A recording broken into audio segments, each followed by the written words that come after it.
What's good with y'all, man? It's your boy Amir. We back again with another video. For those of you who are new, welcome to the channel. We build on morals, discipline, duty, and action. We're all about enhancing our character, being better people. For those of you who are already subscribed, who have watched my videos before, welcome back. If you are watching my video and you have not subscribed yet, what are you doing? That's so disrespectful. But without further ado, honestly, we can just get straight into it. I got my itinerary because I rant. So this is gonna help me stay on topic. But today we're gonna talk about fear. I'm gonna give y'all the number one thing you can do to never deal with fear again.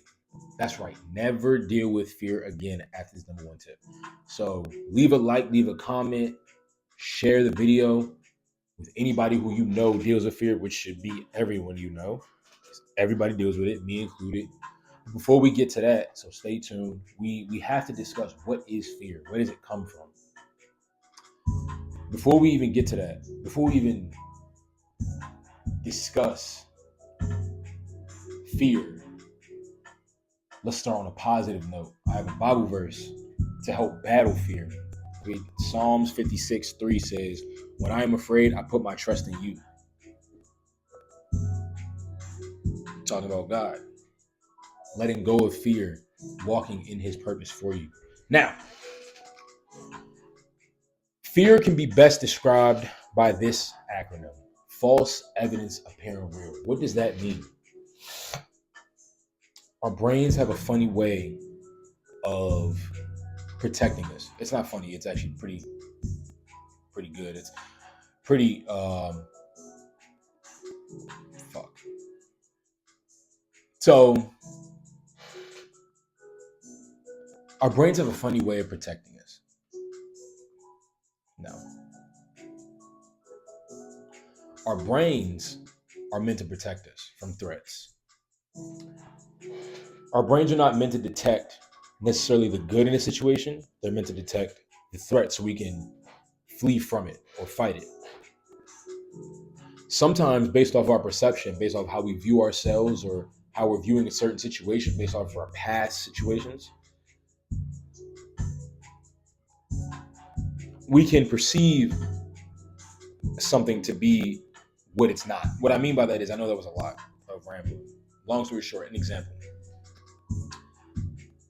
You know you deserve a raise at your job.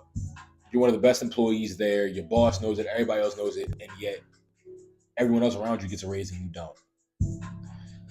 It takes confrontation to go up to your boss and say, "Hey, in so many words, I deserve a raise," but you're scared.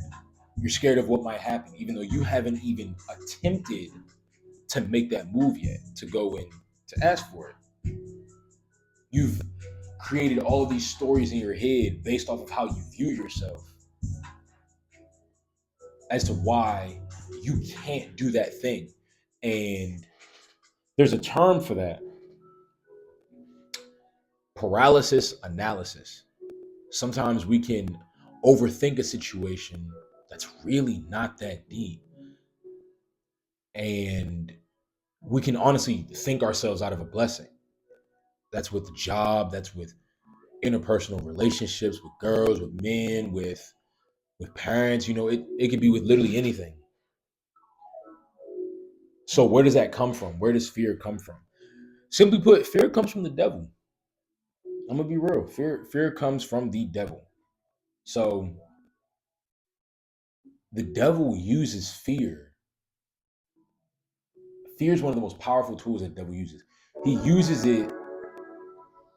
Turn that down. That's loud.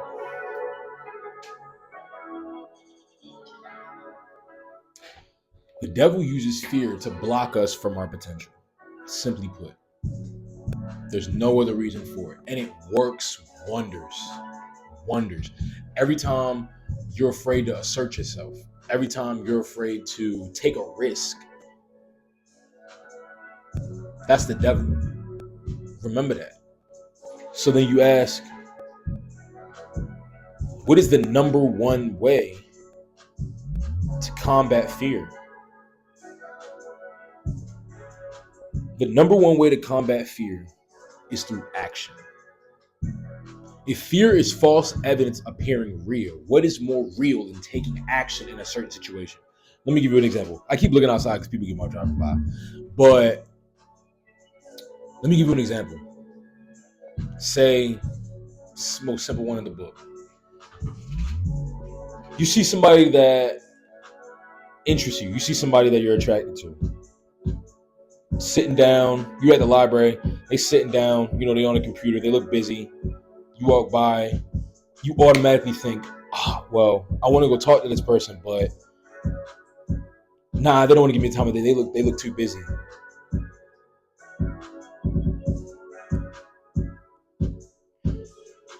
Instead of that, once you have that thought, why don't you test it? You never know. You might make somebody's day.